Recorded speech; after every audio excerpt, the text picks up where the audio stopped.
दोस्तों T20 world cup 2024 में super 8 का 7वां मुकाबला भारत और बांग्लादेश के बीच खेला गया। इस मुकाबले का टॉस बांग्लादेशी कप्तान शांतो ने जीता और टॉस जीतकर शांतो ने पहले फील्डिंग करने का फैसला किया और कप्तान रोहित शर्मा को पहले बैटिंग करने का न्योता दिया। और भारत की ओर से ओपनिंग करने आए कप्तान रोहित शर्मा और विराट कोहली। इस ओपनिंग जोड़ी ने भारत को एक बेहतरीन शुरुआत दी और भारत को पहला झटका कप्तान रोहित शर्मा के रूप में लगा। कप्तान रोहित शर्मा को चौथे ओवर की चौथी गेंद पर शाकिब अल हसन ने जाकिर अली के हाथों कैच कराकर 39 रनों पर भारत को पहला झटका दे दिया। और इसके बाद आए ऋषभ पंत और विराट कोहली ने भारत की पारी को संभाला और भारत की पारी को पावर प्ले में 53 रनों तक पहुंचाया। और इसके बाद भी विराट कोहली और ऋषभ पंत की ताबड़तोड़ बल्लेबाजी चलती रही, लेकिन 9वें ओवर की पहली ही गेंद पर तंजीम हसन ने विराट कोहली को बोल्ड करके भारत को 71 रनों पर दूसरा झटका दे दिया। इसके बाद आए सूर्य कुमार यादव ने आकर पहली ही गेंद पर छक्का मारा और इसके बाद 9वें ओवर की तीसरी गेंद पर तंजीम हसन ने सूर्य कुमार यादव को भी कीपर लिटिल दास के हाथों कैच कराकर भारत को तीसरा झटका दे दिया। और इसके बाद क्रीज पर आए शिवम दुबे ने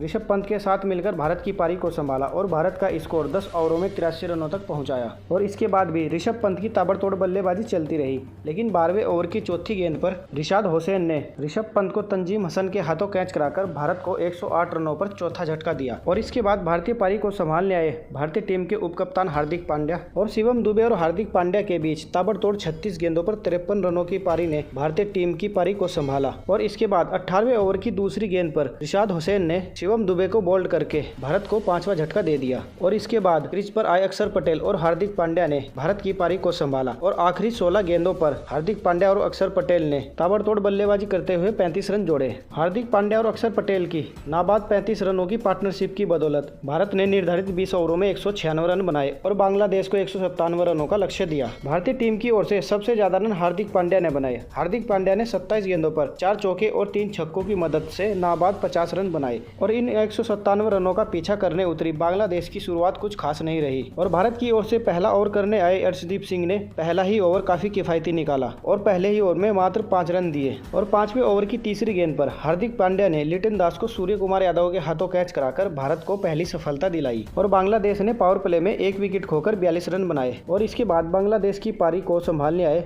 नजमुल हुसैन शांतो और तंजीम हसन ने संभाला, लेकिन 10वें ओवर की चौथी गेंद पर कुलदीप यादव ने तंजीद हसन को LBW आउट करके भारत को दूसरी सफलता दिलाई। और इसके बाद 12वें ओवर की पहली ही गेंद पर कुलदीप यादव ने तौहीद हृदय को LBW आउट करके भारत को तीसरी सफलता भी दिला दी। और इसके बाद आए शाकिब अल हसन ने कुछ अच्छे शॉट दिखाए, लेकिन 14वें ओवर की तीसरी गेंद पर कुलदीप यादव ने शाकिब अल हसन को कप्तान रोहित शर्मा के हाथों कैच कराकर बांग्लादेश को 98 रनों पर चौथा झटका दे दिया। और इसके बाद आए महमूदुल्लाह और नजमुल हुसैन शांतो ने बांग्लादेश की पारी को संभाला, लेकिन 16वें ओवर की तीसरी गेंद पर जसप्रीत बुमराह ने कप्तान नजमुल हुसैन शांतो को भी अर्शदीप के हाथों कैच कराकर भारत को 5वीं सफलता दिलाई। और इसके बाद 17वें ओवर की पहली ही गेंद पर अर्शदीप सिंह ने जाकिर अली को विराट कोहली के हाथों कैच कराकर भारत को 6ठी सफलता दिलाई और बांग्लादेश की बैटिंग की कमर ही तोड़ दी। और इसके बाद 19वें ओवर की तीसरी गेंद पर जसप्रीत बुमराह ने रिशाद हुसैन को रोहित शर्मा के हाथों कैच कराकर भारत को 7वीं सफलता दिलाई। और 20वें ओवर की 5वीं गेंद पर अर्शदीप सिंह ने महमूदुल्लाह को अक्षर पटेल के हाथों कैच कराकर भारत को 8वीं सफलता दिलाई। और बांग्लादेश निर्धारित 20 ओवर में मात्र 146 रन ही बना सका और भारत इस मैच को 50 रनों से जीत गया।